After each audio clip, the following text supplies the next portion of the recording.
De hoy me queda es ir hacia la mesa porque ya está con nosotros Fernando Olivera. Muy buenas noches, don Fernando. Muy buenas noches. Muy buenas noches. Don Juan Carlos. ¿Qué tal? ¿Cómo está? Me hacía un gesto vehemente cuando hablaba de los candidatos que tienen o han tenido procesos abiertos para la corrupción. O que tienen vinculaciones con el narcotráfico, con la corrupción. Aunque no tengan el proceso abierto, yo lo que pensaba ahora que le escuchaba en las noticias sobre estos políticos, decía, ¿qué ideal sería que se les aplique la celeridad que ponen en un juicio flagrante, ¿no? Que 24, por ejemplo, esto de agresión a los policías, por ejemplo, que el mismo día... o la señora que quiso meter ahí un celular, un chip al penal. Dicen que a la madre de Oropesa, ya hay 1000 casos a nivel nacional en que se han aplicado. Pero siempre cuando es un poderoso, pues se lleva el juicio en libertad, ¿no? Urresti, por ejemplo, está en libertad, ¿no? Y se le acusa de homicidio nada menos que de un periodista, Hugo Bustíos, y es candidato presidencial.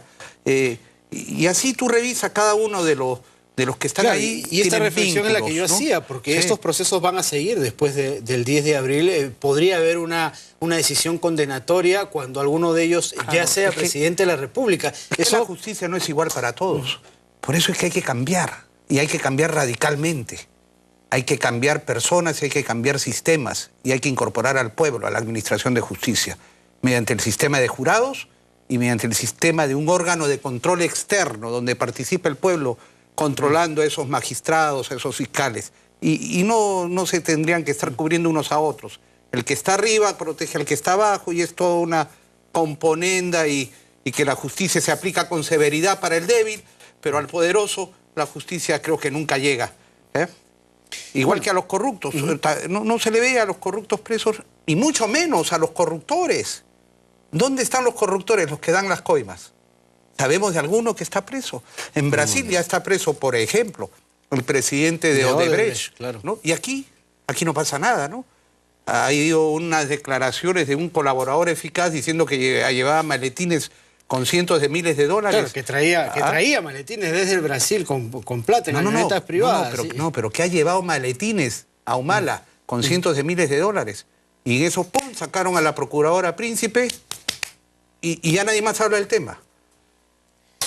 Bueno, su ex socio político también tiene procesos abiertos. Bueno, pero estoy hablando de todos, ¿no es cierto? Aquí en una democracia no hay intocables ni hay diferencias. Y cuando estuvo cercano a él, ¿usted vio algo sospechoso? No, obviamente que no.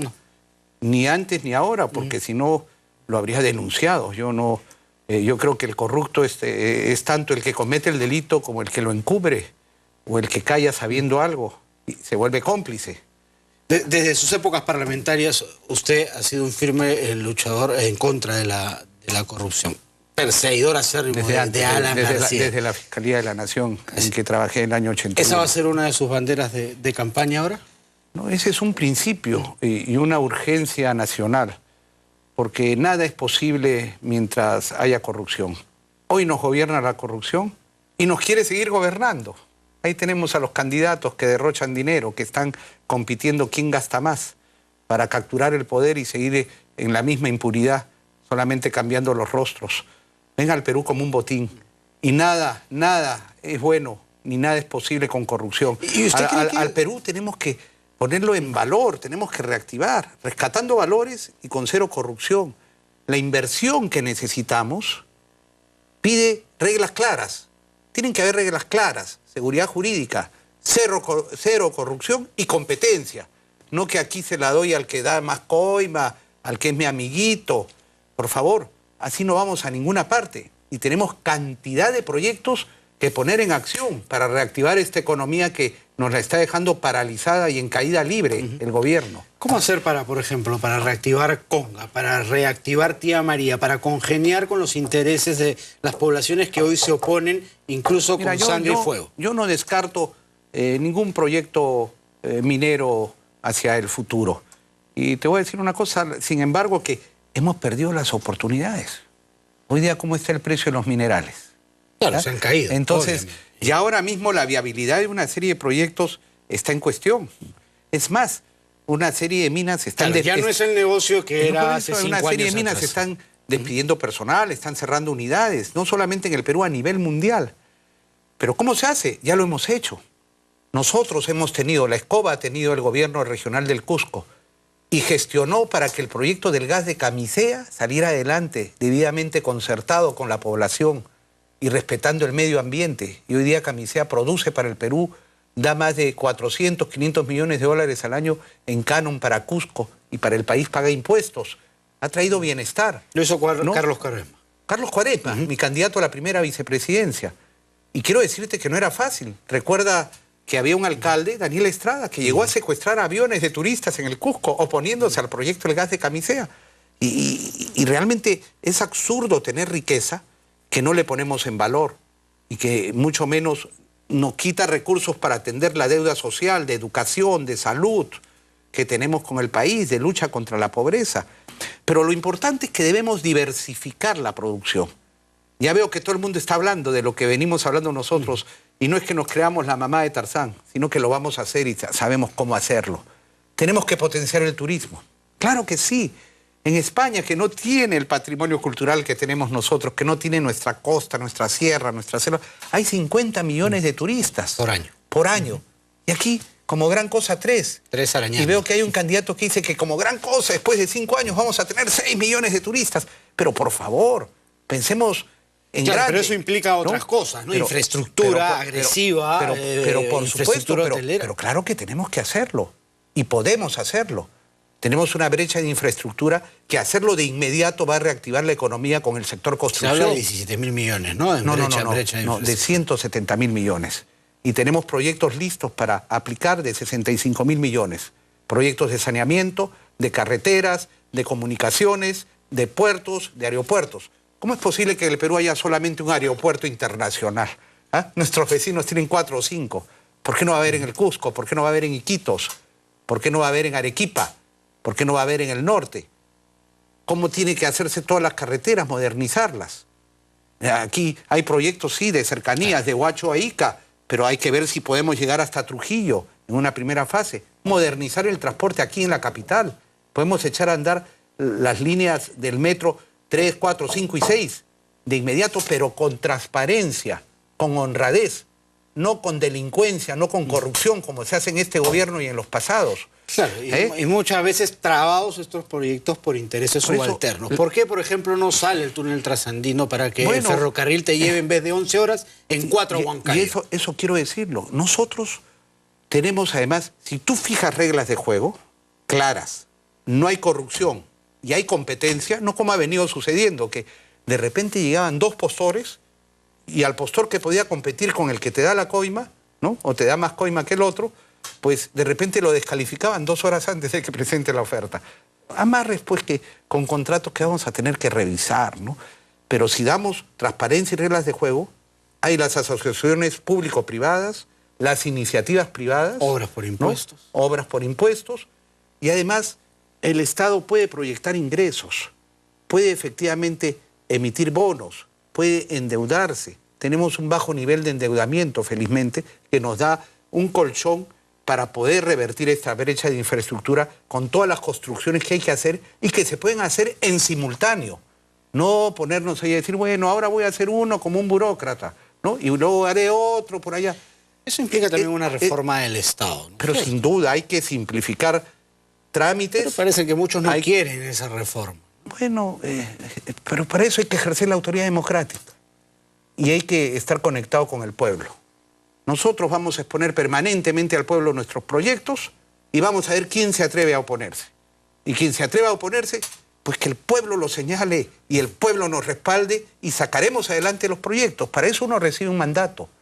En agricultura, Juan Carlos, felizmente tenemos una agroindustria que está pujante, pero que inclusive tiene problemas de agua. Ojalá saquemos el proyecto de desviación de las aguas del río Pampas para que en Ica no se seque todo ese proyecto agroindustrial y crezca la frontera agrícola a 50.000 hectáreas y dotemos de agua al pueblo de Ica, a la población de Ica, a la ciudad de Ica. Pero así tenemos Majesiguá 2 listo, Olmos, Chavimochic, en el norte la ampliación de la margen derecha del río con el proyecto Puyango, tenemos Manto Verde, tenemos por toda la costa para volverla realmente verde. Y cada día se abren los mercados para el Perú. La papaya se acaba de abrir el mercado en Estados Unidos. Tenemos cítricos, espárragos, plátano, la quinoa en la sierra, que tenemos que modernizar la agricultura de la sierra con una agencia sanitaria que certifique bien nuestros productos, con el programa de semillas y capacitando al agricultor e integrando en cadenas productivas. Todo eso tiene que hacer el Estado promoviendo la inversión, facilitando la inversión. Porque es cierto, es que en los últimos años en Piura las exportaciones se han caído. Están cayendo, porque hay un gobierno incapaz, hay un gobierno en el que no se confía, la inversión se ha paralizado, tanto la inversión pública como la privada, y entonces, ¿qué esperamos? Ahí están los resultados, nos van a dejar el país en un estado realmente muy grave. En Piura, te decía, en solo 2 provincias la agricultura vive por las lluvias naturales. Hay que aplicar el riego tecnificado en las otras 6 provincias y se ampliaría ahí nomás, más de 100.000 hectáreas. Ahora justamente que hay niños, no veo ningún proyecto para represar esa agua. No, pues. No hay niño. No, pero y el niño lo tenemos cíclico. Yo sé, sin embargo, que hay técnicos muy buenos allí en el gobierno que tienen el caso estudiado, ¿no? Para tener una respuesta positiva ante la emergencia, ante lo negativo que nos trae el fenómeno del Niño. También está el represar esa agua y darle luego un uso para todo lo que sea agricultura, ganadería. Como le digo, hay mucho por hacer. He hablado de agricultura, he hablado de turismo, de industria forestal. Nuestros países vecinos, bueno, Brasil que se diga, ¿no? Pero en Chile, en Ecuador. Oiga, aquí lo que hay es tala ilegal, tala indiscriminada.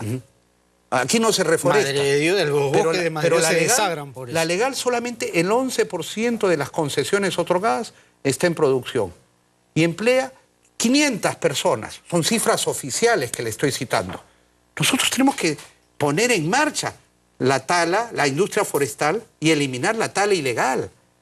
Y a partir de la industria forestal, como tienen nuestros países vecinos, generar la industria del mueble, que puede ser a nivel mundial. Si no hay valor agregado, el país no progresa. La industrialización hay una empresa es la clave. en el mundo que se llama IKEA, por ejemplo, que es suiza, creo que es sueca, ¿ah?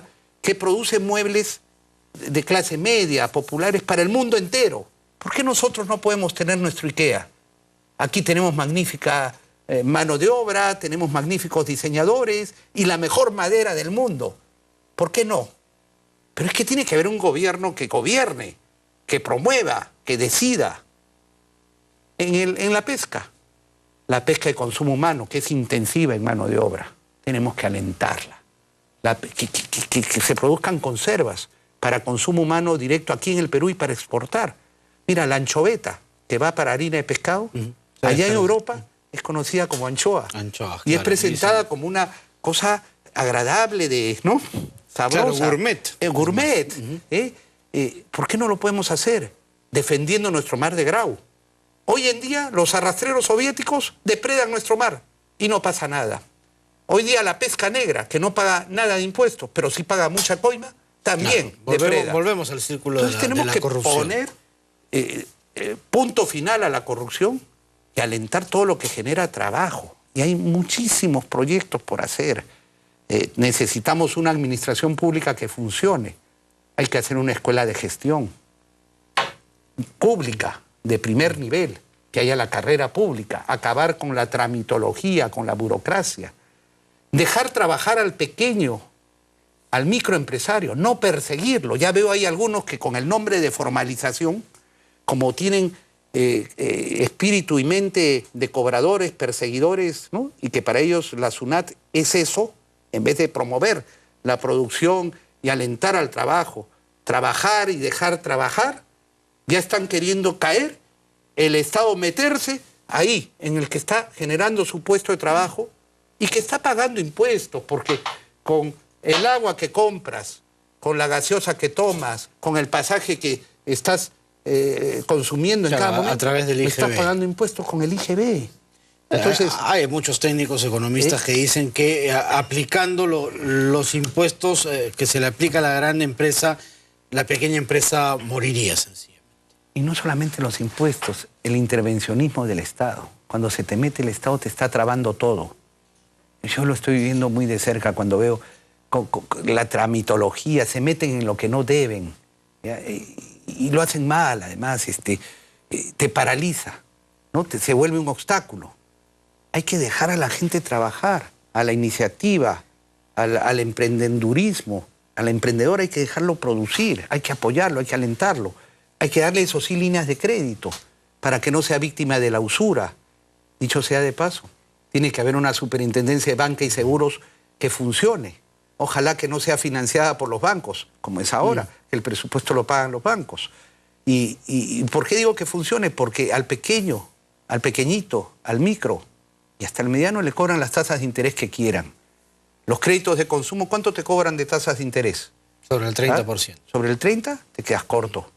Mira, y además se produce, ¿sabes qué fenómeno? ¿Ah? Emite, por ejemplo, por decirte Saga, para ponerle nombre, ¿no? Unos bonos, ¿no? Que ofrece pagar el 7%, ¿no? ¿Quién le compra los bonos para financiarse? Las AFPs, ¿no? El dinero de las AFPs, ¿de quién es? De los trabajadores. Y a esos trabajadores luego, el mismo Saga va y le cobra en el crédito de consumo 70, 80%, con su mismo dinero. Y aquí nadie controla nada. La superintendencia, bien, gracias, ¿no es cierto? ¿Cómo es posible que hayan esas tasas de interés de usura y que hayan esos abusos? Igual que Indecopi. Ahora sale el de Petroperú a decir que todo está bien, pero el precio del petróleo ha bajado a la tercera parte en el mundo. Ha llegado a sus niveles mínimos el día de ayer. Y sin embargo aquí no baja la gasolina, no baja el gas, no pasa nada. ¿Quién se lleva a la utilidad? A la hora que suben, sí. Así incluso es. Antes de la... ¿Quién se la lleva? ¿No? ¿Y por qué no dicen además que están financiando un proyecto que puede tener su lógica? Aunque en estos momentos con el precio del petróleo como está, yo no sé qué lógica económica tenga la refinería, la modernización. Uno no estará en contra de la modernización de la refinería de Talara, claro. Pero lo que sí hay que revisar es a cuánto lo están haciendo. Que ha llegado a 4.000 millones de dólares. Lo que empezó como 300 millones de dólares, ha llegado a esos niveles que uno ya se pregunta mejor construir una nueva planta en vez de modernizarla. Entonces, aquí con el tema de corrupción, tenemos nosotros que extirparla de raíz y gobernar con el ejemplo para rescatar valores, reactivar la economía a la de verdad, potenciarla con todo, y para ello hay que dar seguridad jurídica y seguridad a la población. ¿Qué hacer en el plano de la seguridad? Mira, primero el presidente ciudadana? Personalmente tiene que estar al comando, no para instalar un grupo burocrático, tiene que estar al día, manejando lo que es la persecución del delito, lo que es la prevención. Hay un mapa del delito, se conoce muy bien, ahí hay que entrar a hacer un shock de emergencia. Yo me pregunto, ¿la policía, tal cual está ahora, está en la capacidad de enfrentar la delincuencia tal cual está la delincuencia ahora? Hay que tomar acciones. Yo creo que hay que especializar a la policía. Eso se perdió. Tenemos que hacer además un equipo especializado de lucha contra el crimen, algo así como los Intocables en su momento. Al estilo México, más o menos. Bueno, pero en general hay que especializarla. No es posible que se haya perdido la especialidad de la investigación, por ejemplo, o lo que era la Guardia Civil. Hay que tener los detectives, ¿no? Hay que tener los que hagan inteligencia, ¿no? Y que se ganen la confianza de la población, porque de ahí viene la información. Y ciertamente hay que prevenir. Yo digo una cosa, aquí en San Isidro, en Miraflores, en Surco, hay más seguridad que en otras partes del Perú, de Lima mismo, ¿no? Claro. Tenemos cámaras, vigilancias, casetas de seguridad, serenazgos, una Gracias serie... al dinero que manejan como presupuesto esos distritos. El principio es que todos somos iguales, ¿no? O solamente el que tiene dinero tiene derecho a vivir seguro. ¿Por qué no puede vivir seguro el poblador de San Juan del Lurigancho? O el poblador del Porvenir allá en La Libertad. Dicho sea de paso, quien fue presidente regional y alcalde de Trujillo y de La Libertad, César Acuña, mientras se llenaba los bolsillos, ¿cómo es? Con plata como cancha. Plata como cancha. ¿No? Y se dedicaba a llenarse los bolsillos con esa universidad, lucrando con la educación. Sin embargo, la delincuencia subía y subía y subía. Esos son datos objetivos. Esto no es acá tirar barro. Veamos los datos. ¿Cómo está la delincuencia en La Libertad? ¿Y dice que va a resolver el problema de la delincuencia a nivel nacional? No, por favor. Pero hay que usar desde el radar ese que han comprado y que habrá que revisar. El francés. ¿Cuánto ha costado y por qué no compraron a la competencia que ofrecía un radar de igual o mejor calidad? ¿No? Pero eso te ubica todo lo que está pasando en el país. De ahí hay que recibir información en tiempo real, hay que poner cámaras. Mira, yo estaba ayer en San Juan del Lurigancho. He estado con familias de San Juan del Lurigancho, con niños, en un acto navideño. Y me contaban las madres, allá de los portales de Motupe, que no tienen agua, que no tienen desagüe, que no tienen títulos de propiedad. Yo he presidido COFOP y dimos cantidad de títulos dentro de la ley y sin hacer clientelaje político y mucho menos sin corrupción como lo hizo el APRA. El APRA titulaba y cobraba y millones y pasan piola ahí, pasan piola. Hubo un escándalo, averígüenlo. Y entonces, ¿a qué iba? Me contaban que inclusive ya la propia población está sectorizando, porque eso es lo que hay que hacer, empadronar a la población, sectorizar ahí donde hay mayor concentración del delito, cercan sus manzanas. Así como acá ponen casetas en las urbanizaciones privadas, ellos mismos se están cercando porque tienen que defenderse. Tiene que haber un serenazgo con población local. Hay que darle instrumentos de autodefensa. No solamente el que pueda comprarse, la chica pudiente que puede tener su spray para si alguien le viene a atacar, o el aparato para rechazar electrónicamente al que le viene a robar. Y tenemos entonces tanto por hacer, que lo vamos a hacer con trabajo, con entrega. Y todo el excedente, y con esto yo sé que el tiempo es tirano. Sí. Lo que quería era preguntarle, ¿se puede con una campaña austera llegar a transmitir el mensaje luchando contra las grandes campañas millonarias? Para terminar brevemente. Se puede siempre que tengamos espacios democráticos como el que usted me permite. En realidad nuestra campaña es súper austera, estamos en 0 soles. Ojalá lleguen algunos aportes y sobre todo que nos reciban cuando viajemos a provincias, ¿no? Porque el solo hecho de viajar es todo un esfuerzo. El precio de los pasajes, ¿cómo están? Dígame usted, ¿así se propicia el turismo interno y el externo? ¿No sería bueno que haya competencia? A mí me está rondando en la mente que vuelva a Aeroperú. Aeroperú lo quebró la línea del narcotráfico, Narcocontinente. Recuérdese usted cómo esa empresa de Fernando Ceballos González, que está condenado por narcotráfico, ponía los precios por los suelos. Con precios por debajo para del quebrar mercado, a todos y después quedarse con el mercado. Y ahora no está Narcocontinente y hay otras empresas en un oligopolio. Pues yo no sé, me acuerdo todavía ese comercial, El encanto de su gente, ¿no? Y Aeroperú, nuestra línea de bandera nacional, me gustaría verla volar nuevamente, como me gustaría ver que se aplique, no solamente que se asigne el presupuesto a la educación, desde proteger al niño en el vientre materno, sino que se ejecute. 2 cifras nada más, permítanme. En el quinquenio del 2009 al 2013 se aprobó el presupuesto de las universidades públicas para actividades y proyectos, 17.000 millones. ¿Sabes cuánto se gastó? 12.000 millones, se devolvieron 4.881. Es decir, el equivalente al presupuesto de todo el sector de educación de 2 años. Y lo que es presupuesto público en las universidades públicas, solo para proyectos de inversión o universidades públicas, en ese quinquenio se aprobó 3.897 millones. ¿Sabes cuánto se gastó? 1.421. Se dejó de gastar 2.476. El 65% del proyecto de inversión.